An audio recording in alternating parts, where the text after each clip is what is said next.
Ladies and gentlemen, thank you for... We tried. Thank you for inviting us here today. This really came about in 2017 when we were researching the Radnorshire Remembers exhibition at the Radnorshire Museum. I became involved with the History Points website, and they set up a World War I heritage trail through Landrindod. A little bit later on, the then Powys War Memorials Project commissioned a film company to shoot a series of small films on how the Great War affected the locality. I was particularly pleased to be invited to be part of that, and to this end I took a party of people on that heritage trail. So this really is a continuation of that, although I have added more information and I've been more detailed in certain areas. Before I start, I'd like to thank my wife Amanda, who's flying the computer today. So, ladies and gentlemen, I give you a spa town in the Great War. We'll start at the Landrindod Wells Cottage Hospital. The money for the War Memorial was raised by public subscription. Originally, it was intended to extend Landrindod Wells Cottage Hospital by adding 2 new wings and include a memorial board in the foyer as a permanent memorial to the men of Radnorshire. The Red Cross and St John's Society offered the sum of £10,000 for the building, if it could be matched by money raised locally. To this end, announcements were made in the press and subscription forms were sent out. That's one of the subscription forms there on the top right-hand corner. More than £10,000 was raised, although several sources quote different amounts of how much. However, it was discovered that there was enough left over after building the County War Memorial Hospital for a more central and public memorial in Landrindod, so the War Memorial Committee commissioned the memorial we know today. Although this memorial only lists the men of Landrindod, not the whole of Radnorshire. The memorial itself was the work of sculptor Benjamin Lloyd. He also created the memorials in Rheda and Nantmore. The identity of the soldier who posed for the figure on top of the memorial has always caused some controversy. One local legend points to Jack Hamer, a Landrindod man who had been born in Cwmtaidda, who served in the Welsh Guards, and the soldier atop this memorial wears the cap badge of the Welsh Guards. Another possible model is William Cyril Worthing from Rheda, and a friend of Benjamin Lloyd who served with the Hereford Regiment. Both families maintain that their relatives were the original model, but that they had been told to keep it a secret. In truth, we may never know, but sculptors often used several models for one finished piece, a head from one model and the body of another, etc. The date of 1914 to 1919, which you can't quite see there, has often caused some confusion, as the war ended in 1918, but the Treaty of Versailles was not signed until the 28th of June 1919. This war memorial bears the names of 89 men who died in World War I. Among them are the names of Basil Charles Gordon Vaughan, Walter Walls, and Basil Harry Raymond Prince. Basil was one of 5 brothers, 4 of whom served. The 5th was exempt due to ill health. Basil's father had been a serving police officer with the Radnorshire Constabulary and had died of a heart attack when Basil was only 7 years old. Basil became a grocer's assistant in the Ridgebourne area of Landrindod Wells. And Basil was called up on the 10th of October 1916. He was 18 years and 9 months old. After his initial training, he joined the 2nd Battalion of the Scots Guards and further trained in the art of signalling, where he gained a first-class certificate. Arriving with his battalion in France on the 18th of October 1917. And at close to midnight on the 24th, 25th of November 1917, the Scots Guards were called into Boreham Wood during the Battle of Cambrai. The Scots Guards and the King's Own Royal Lancashire Regiment were endeavouring to establish a line around the wood. A handwritten account by Major Gough, officer commanding the 17th Battalion, the Welsh Regiment, who was also fighting in the wood, states the following. The Guards were sent to the sunken road on the eastern edge of the wood. From the moment of arrival, it was obvious that the enemy held the position strongly, and it was agreed to wait until morning before proceeding. An attempt to clear the area in the morning was only partially successful, and the Guards once more retired to the high ground. Chaos ensued throughout the day, and leaderless men had to be reorganized into groups in order to resume fighting. The line of resistance was maintained, and the war diary records the astonishing valor, tenacity, and valuable aid rendered by the Scots Guards while under extremely heavy shelling and constant counterattacks. The Guards held their section of the wood long enough for this important tactical position to be handed over to the 2nd Division on the night of the 25th, 26th of November. The Battle of Bourlon Wood raged on, and somewhere in the fighting between the 24th and 26th of November, Basil had been badly wounded. He was eventually taken to the 1st South African General Hospital at Abbeville, with gunshot wounds to his right arm and a fractured left hand.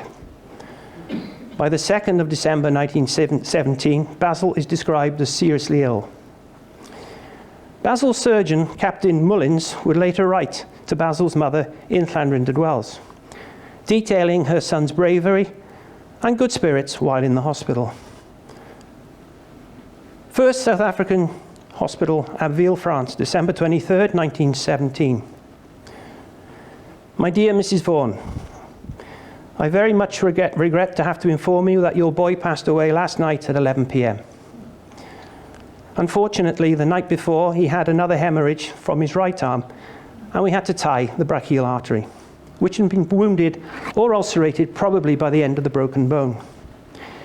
He was quite cheerful at the time and was not distressed, but he did not improve in condition. About 6 p.m. he became unconscious and gradually passed away quite free from pain. The lady friend called about 3 p.m. and I told her of his condition. And now, my dear Mrs. Vaughan, I want to set your mind at rest on 1 or 2 points. It is very problematic whether your boy, had he recovered, would have been any better than an invalid. His pericarditis would probably have frequently reoccurred. His right arm would have taken a full year to have been of any use. His left arm, especially the hand, would have been half useless. You may wonder why I did not remove the right arm. It was in Basil's interest. I tried to save it. Of course, no one could foresee the subsequent course. I had to give him the chance of his limb, more especially as an anaesthetic would probably have been fatal. Sister Davy was kindness itself. She refused to go off duty at 5 p.m. because she thought, quite rightly, that Basil preferred her to the others. I think a note to her would be much appreciated. She was with Basil all day yesterday. I thank you for your bravery in allowing all your sons to serve. I thank Basil for what he has done, his duty to his country. I do not forget that he fought for my children. Believe me yours, very sympathetically, R.C. Mullins, Captain. His attempt not to leave Basil an invalid failed, and Basil died at the hospital on the 21st of December 1917, and he's laid to rest at Abbeville Communal Cemetery. Walter Walls. Walter's story differs from Basil in one very striking way. Although they are both on Llanrindod Wells War Memorial, there is some very compelling evidence to suggest that Walter did not die in World War I. On the 1911 census, Walter was boarding with the Smout family in Abbey Villa, Llanrindod. He was not native to the town, and he was here working. Despite being a Quaker and attending the Sunday school at the Friends Meeting House, Walter had joined the Hereford Regiment Territorials in 1912 and was called up at the start of World War I. He was medically discharged in 1916. He did not come back to Radnorshire, but took work as a tram driver, and eventually died in Middlesex in 1980. It is possible that his friends, knowing he was ill and not hearing from him again, put his name forward as having died.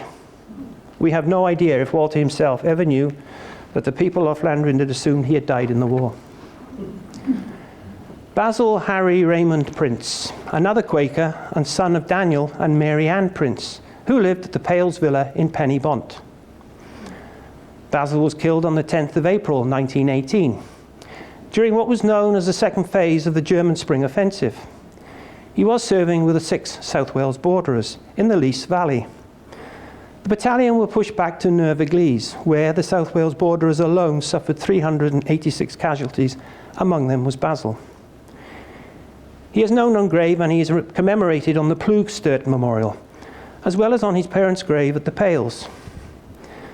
The name carved on Landrindod War Memorial is Sidney Prince. Sidney is Basil's brother, who never served in the war. On Pennybont War Memorial, Basil is listed as Harry Prince. There are many men who are named on more than one Radnorshire memorial due to the close proximity of the communities.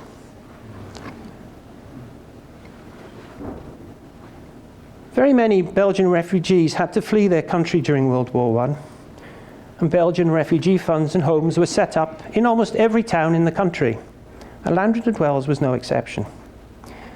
Templefield House, which housed the refugees, eventually became part of the Metropole Hotel, and it had stood right next to the hotel.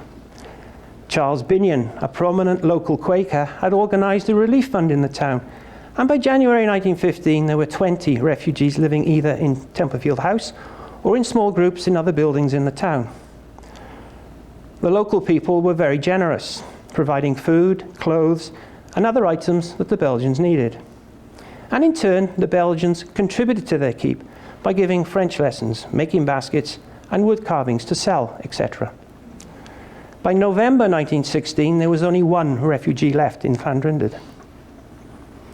Mrs. Coleman, who had owned Templefield House before the war, had lost her son, Walter, while fighting with the Canadian infantry in Belgium in April 1915. Walter Louis Coleman was born in Dizzard, Radnorshire, in 1874. He grew up in the Richmond area of Landrindod Wells, and he had emigrated to Canada before the Great War. Walter enlisted in Canada in September 1914, joining the Canadian infantry.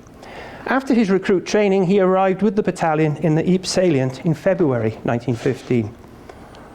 On the 23rd of April, Walter's battalion arrived in the front line at Gravenstaffel to begin a tour of duty. The Germans launched an artillery barrage, which was followed up with a poison gas attack, the first time such a weapon was used. The French colonial troops holding the line hit by the gas fled in terror, and Walter's battalion had to counterattack towards Kitchener's Wood, blinded by the gas. The following morning, the 24th of April, the Canadians were hit by a second wave of poison gas. It was here near St. Julian that Walter Coleman lost his life during the grim fighting.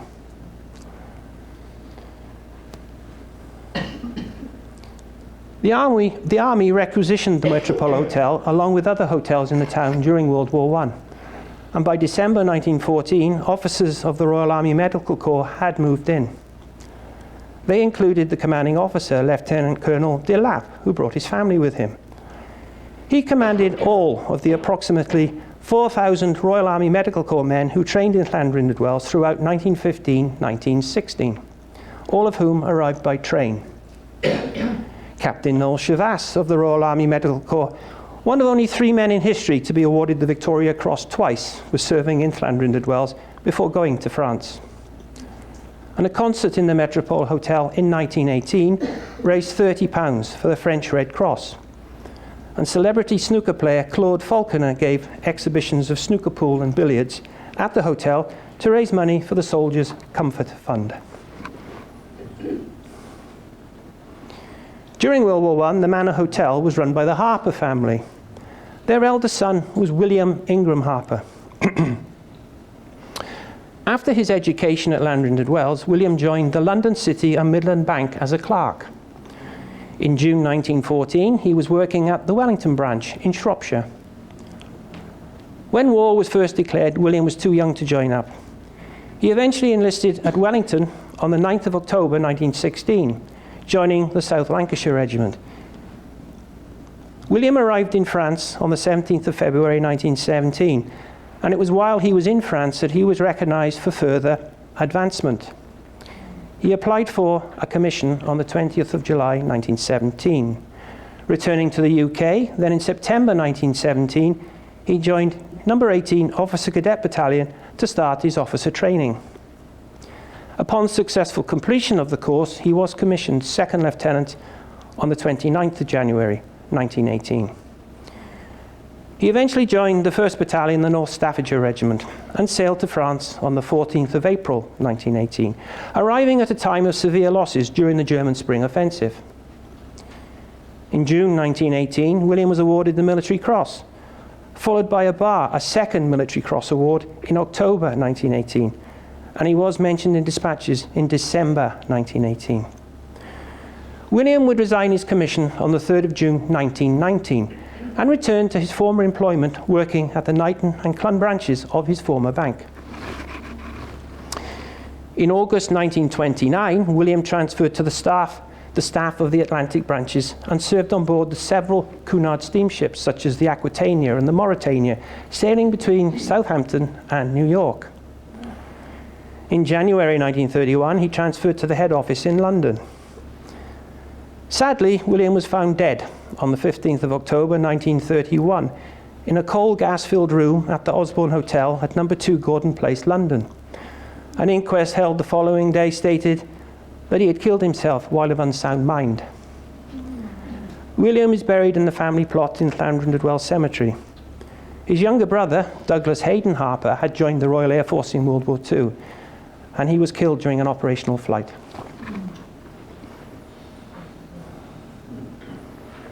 The E. Wells Hotel was another site where Royal Army Medical Corps men were billeted. The hotel was run by Mrs. Brian Smith, who lost 2 sons in the First World War. James Clement Smith was a second lieutenant in the Royal Fusiliers.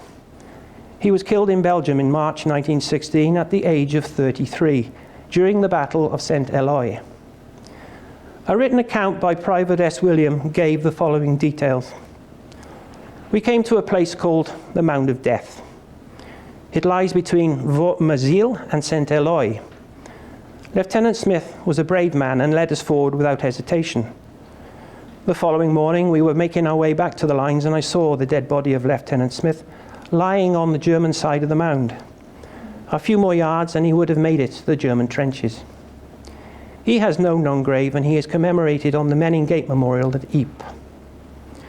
Mrs. Smith's stepson, Charles Howard Smith, was reported killed on the 23rd of April 1916 while fighting in the Battle of Katia in Egypt, just a month after James had been killed. Howard, a bank clerk before enlisting, had previously served in the Boer War. In World War I, he served with the Queen's Own Worcester Hussars, was evacuated from Gallipoli in November 1915 before going to Egypt to protect the Suez Canal. In September 1917, Mrs. Smith went to the military tribunal to plead for her other son, Ernest, then aged 38, to be excused from military service. She argued that he had lost 2 brothers in the war, he was suffering from heart trouble, and was essential for carrying on the hotel's business. He was given a temporary exemption. Another relative also named on Llandrindod Memorial is Derek Charles Freeman Smith. He had emigrated with his family to Australia and enlisted in the Australian infantry in April 1917, landing in France in January 1918, and on the 19th of July 1918, he was in the line at Strazide with his battalion where they were assisting in the capture of Metaran, when Derek, who was in an advanced post, was shot by a German sniper. The Automobile Palace was built by local entrepreneur Tom Norton, who had started his career as a bicycle salesman and quickly moved on through motorbikes to cars and even aircraft. Tom Norton was a prominent figure in the town and served on many of the local war-related committees. In 1917, the British government were trying hard to increase food production, and to this end they started the motor tractor ploughing scheme. Wales only had a small number of tractors at the time, and this scheme aimed to make the most of them by sending the tractors to farm after farm to help work as much land as possible. Along with the tractors, Tom Norton also had to organise the operators, the mechanics and the spare parts to keep the tractors constantly working. Many of Tom Norton's staff also served in World War I, some using their peacetime training to be mechanics in the armed forces, like the Colcombe brothers, who used their peacetime skills in the service. Arthur Colcombe had first joined the Radnorshire Battalion of the South Wales Borderers in 1908, serving until 1912. On the 27th of July 1916, he joined the Royal Flying Corps as a driver and mechanic. When the Royal Flying Corps and the Royal Naval Air Service merged in April 1918 to form the Royal Air Force, he was still serving as a mechanic. He served as a motor mechanic in France from September 1916 until July 1919. He survived the war. Members of his home parish presented that scroll to him. His brother, Robert William Colcombe, also joined the Brecknock Battalion of the South Wales Borderers. Unlike his brother, he stayed with the Brecknocks, seeing active service in Aden, Mau, and along the northwest frontier. In 1917, Robert joined No. 2 Motorised Transport Company as a sergeant major and became part of the East Persia Cordon Frontier Force. And Robert returned to Wales in 1920. Excuse me.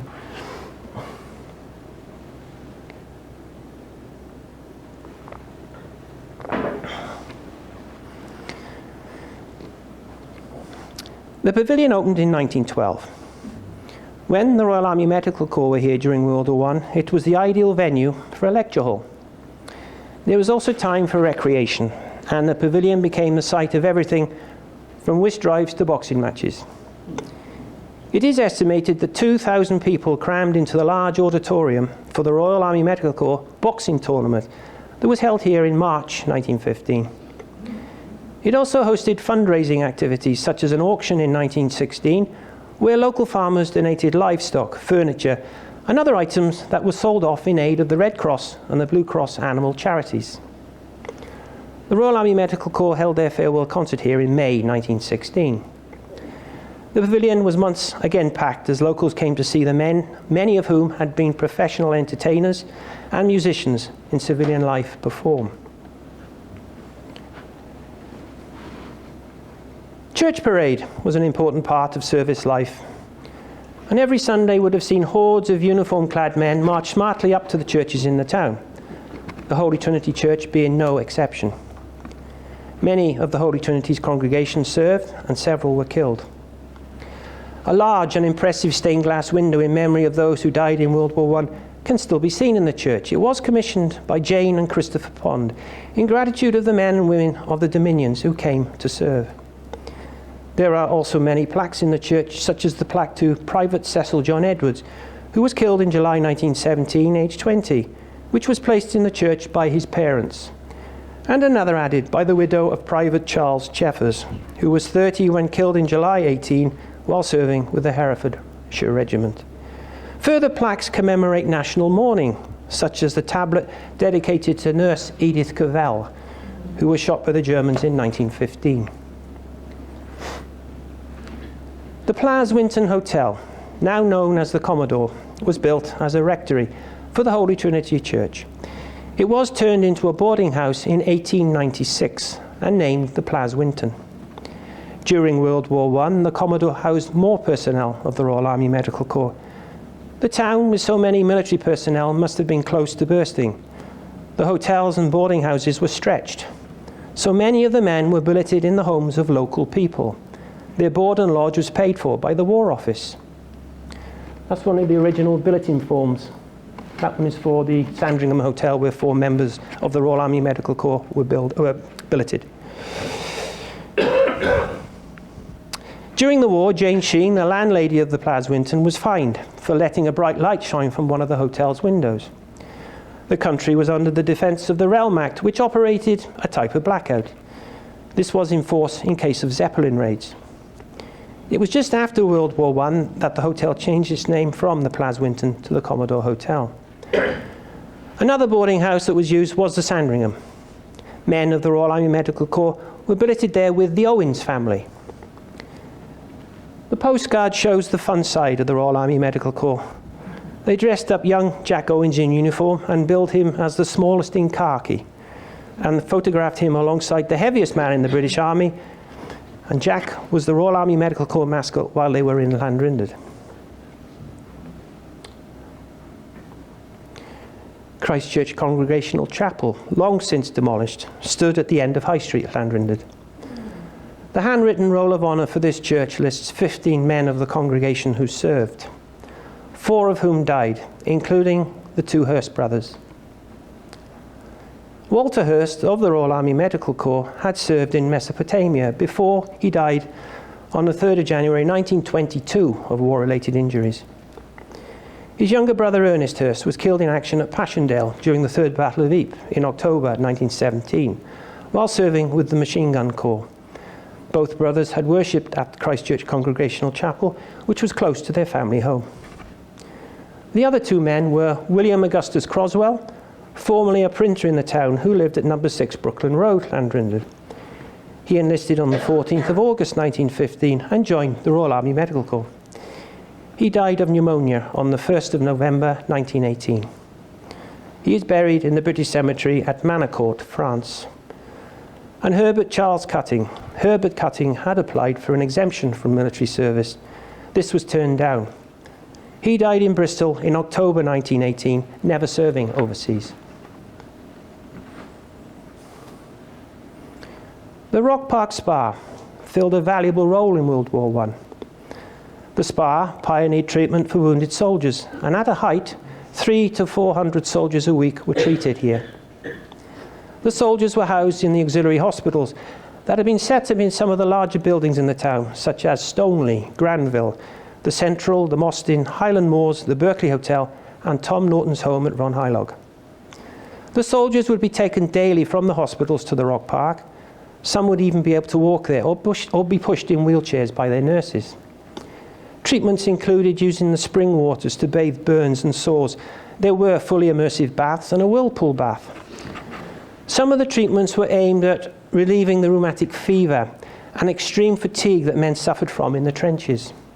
Electricity and massage were used to help restore movement to injured limbs. The Comforts Committee raised money locally to provide extras for the soldiers. And a report in 1917 stated there were 300 wounded soldiers in the town, and the Comfort Committee were currently supplying a staggering 4,000 cigarettes a week. I did check it. 400 penny stamps and numerous stationery items. Each soldier would have at least 1 free cinema ticket per week. They also provided a gramophone and records, as well as packs of playing cards and other games. The committee also appealed for wool to make socks and gloves and scarves, and a knitting drive in the town provided nearly 500 items to be distributed amongst the soldiers. In 1904 and 1905, the Presbyterian chapel replaced a much smaller chapel that had been built on the site in 1870. Although the town has a central memorial, individual churches commemorated members of their congregation in their own way. Initially, the memorial took the form of a handwritten scroll, framed and hung in the church. As the war progressed, the writing got more cramped, as the artist had underestimated the amount of names he would have to add. Mr. and Mrs. William James Powell, who had lost 2 sons, then presented a more permanent memorial to the church in 1918. And another memorial at the church lists the 93 chapel members who served in the First World War.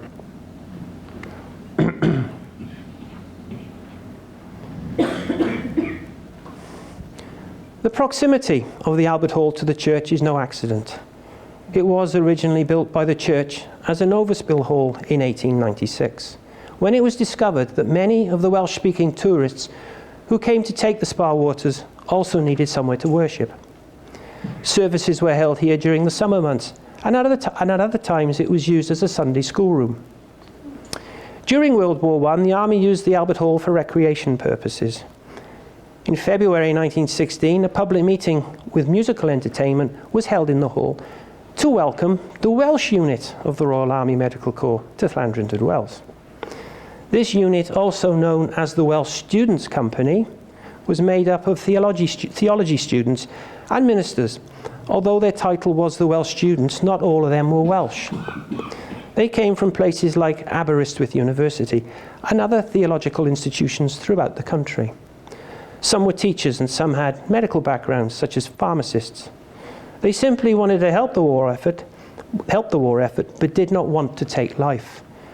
The answer for them was to become medics and stretcher bearers.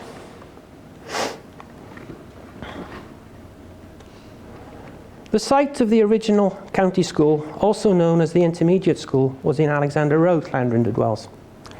This is on the other side of town to the current high school and has long since been demolished.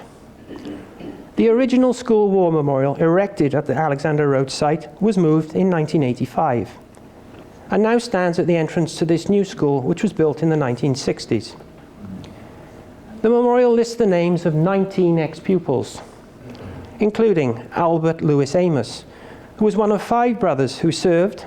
Most, if not all, of his brothers were educated at Llandrindod County School. Albert Lewis Amos was commissioned into the South Wales Borderers in early March 1915. He was sent to Macedonia in Greece, but things did not go well for Albert. He was found guilty by General Court-Martial of drunkenness while in charge of the town's guard.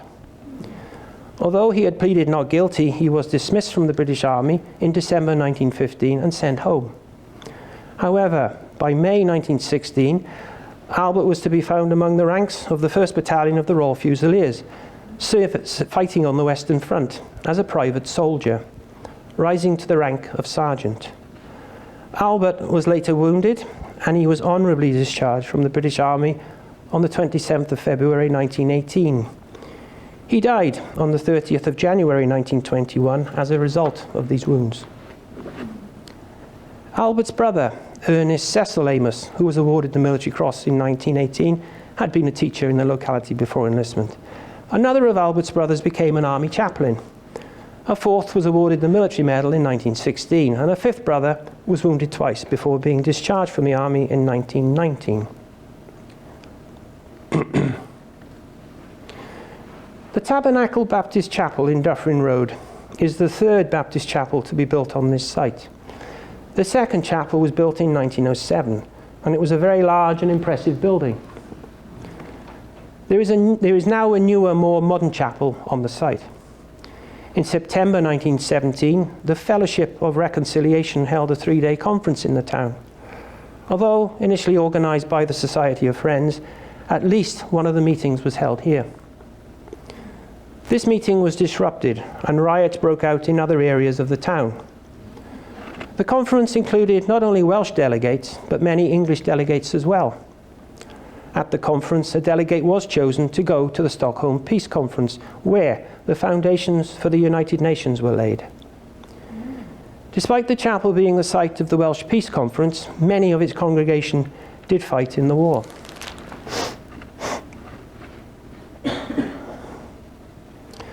The War Memorial in the Baptist Chapel lists the names of 8 men killed in World War I, including the names of brothers David Evan Hope, Edward Aaron Hope, and John Hope. The 3 brothers from Brooklyn Road all died as a result of the Great War. 2 brothers were lost in March 1917, both serving in Egypt. John Hope died of diphtheria on the 7th of March 1917, and David Evan Hope died while a prisoner of the Turkish on the 27th of March 1917. And Edward Aaron Hope died of wounds received in action on the Western Front on the 22nd of August 1918. All 3 brothers are remembered on the family grave in Llandrindod. An inscription on the grave reads, "We cannot, Lord, thy purpose see, for all is well that's done by thee."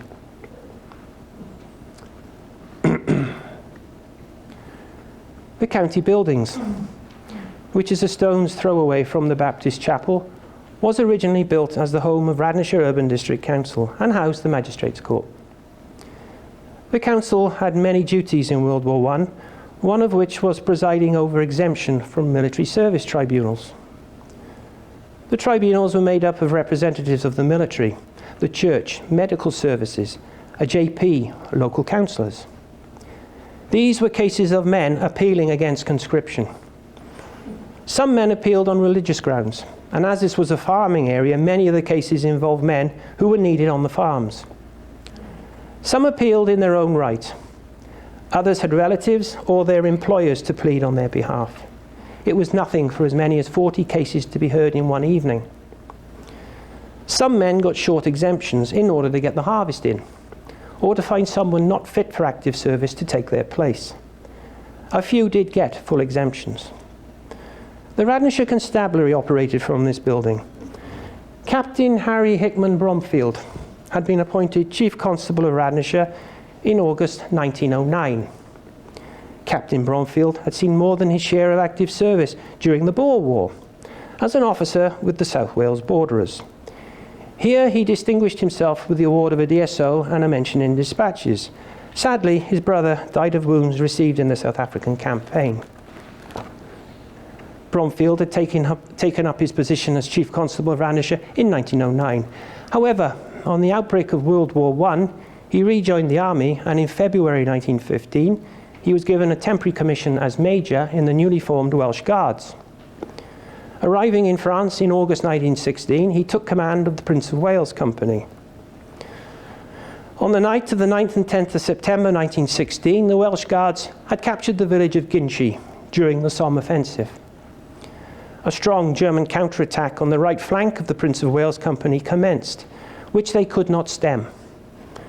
The company fell back into the wreckage of an orchard and woods that surrounded the village. An officer who was there described the following. This wood was a mass of deep shell holes, which had been bombarded by the British guns for some weeks. There were heaps of bricks from the demolished houses by the side of the road, and large heaps of earth from German dugouts. There were fallen trees too, and a great number of standing ones. It was a confused jumble, and men taking cover in one shell hole could not possibly tell if anyone was in the next, or if it was friend or foe. After fierce hand-to-hand fighting in the wood, the Germans started to surrender, and Ginchy remained in Allied hands. Edgar Morgan, a young Welsh Guardsman from Radnorshire, recalled in a newspaper account how he witnessed the end of the gallant Major Bromfield and assisted in laying him to rest. He notes that a cowardly German sniper using explosive bullets, contrary to law, made use in this case of an instant opportunity. Major Harry Hickman Bromfield is remembered locally and on the Thiepval Memorial. Where Tesco now stands, there used to be the Llandrindod Wells Drill Hall. Drill halls were built largely because of the Territorial Force Act of 1908, which led to the creation of a new home-based force that would be ready to defend the country in times of war.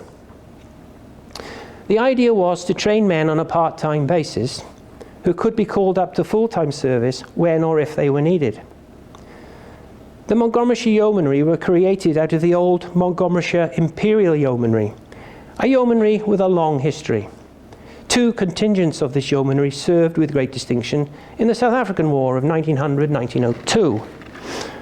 They had their headquarters in Welshpool, but the yeomanry was split into sections known as squadrons. They covered different areas of the locality. A to C Squadron would cover most of Montgomeryshire, while D Squadron were based in Llandrindod Wells, with detachments at Llanidloes, Radar, Bilthwells, Lancaster, Knighton and Hay-on-Wye. Men who had served in the territorial force pre-war were all liable for call-up on the day war was declared on the 4th of August 1914. However, at this stage in the war, those men who had been mobilised were not compelled to serve overseas.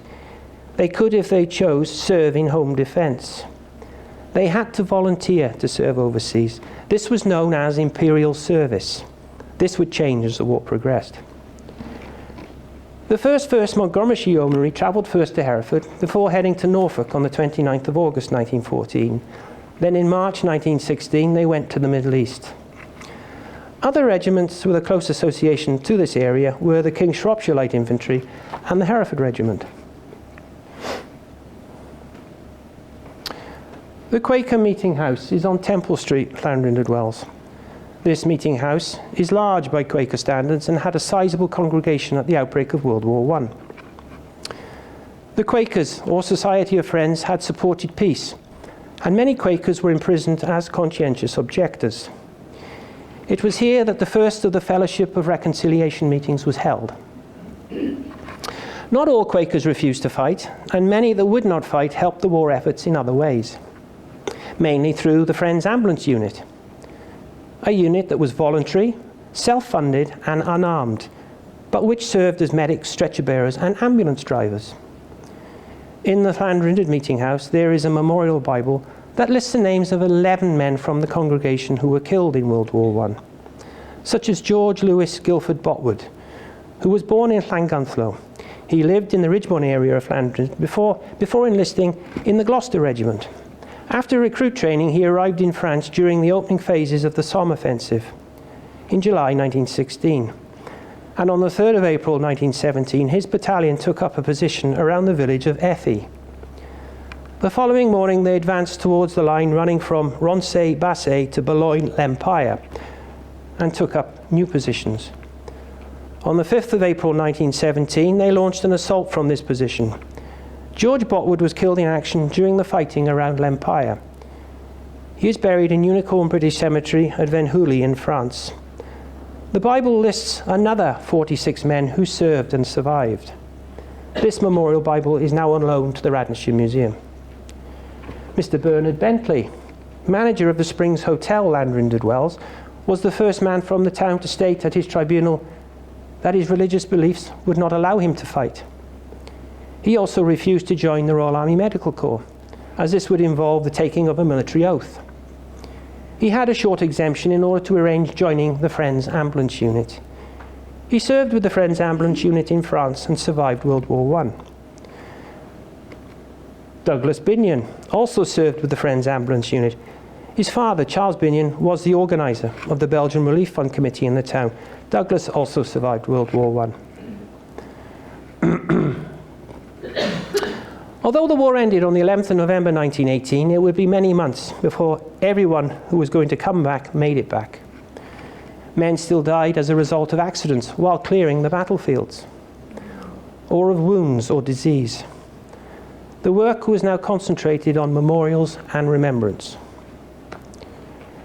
As I finish this talk, I would just like to say that so far I have come across over 550 men from the county of Radnorshire as a whole who died as a result of the Great War. Each has his own story. Their families and communities would have been profoundly affected by the war.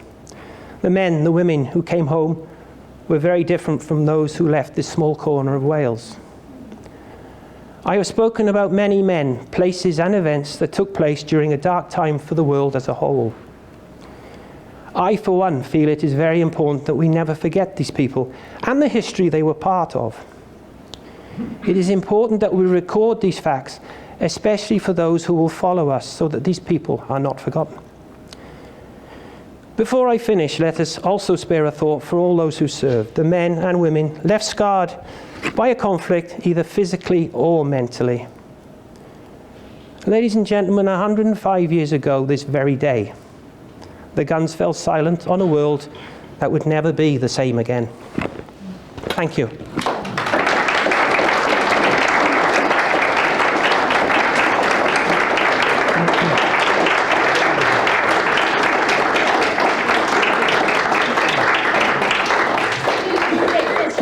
Yes, sure. I'll try and answer some.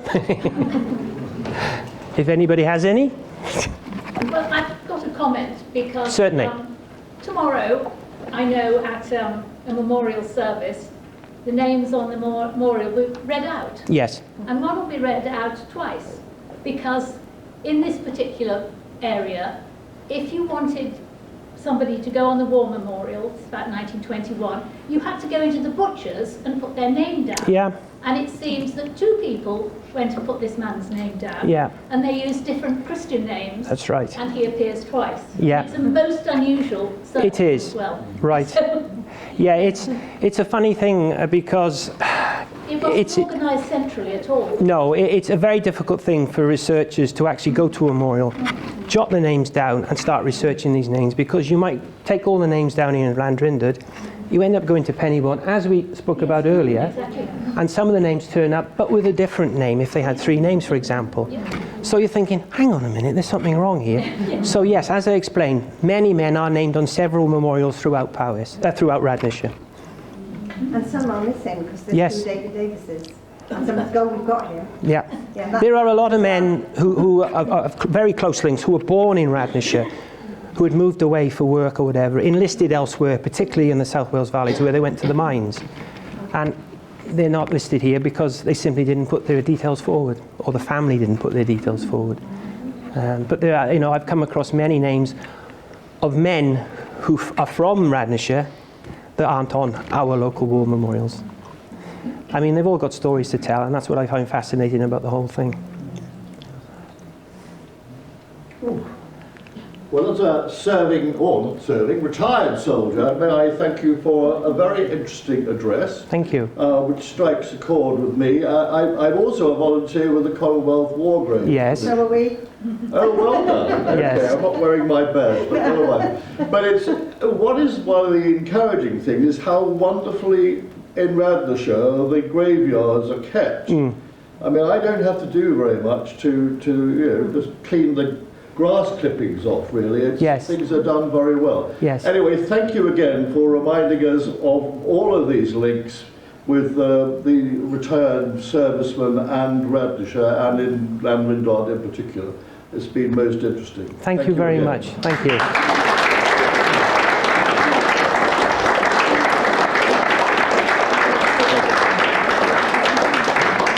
If anybody is interested and they want to read more about Radnorshire soldiers, if you have the time, look up my Early Birds and Boys in Blue Facebook page, where to date I have about 100 biographies on there.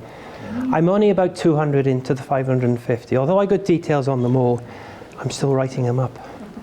And anyway, it's very, well, it's quite something. Thank you.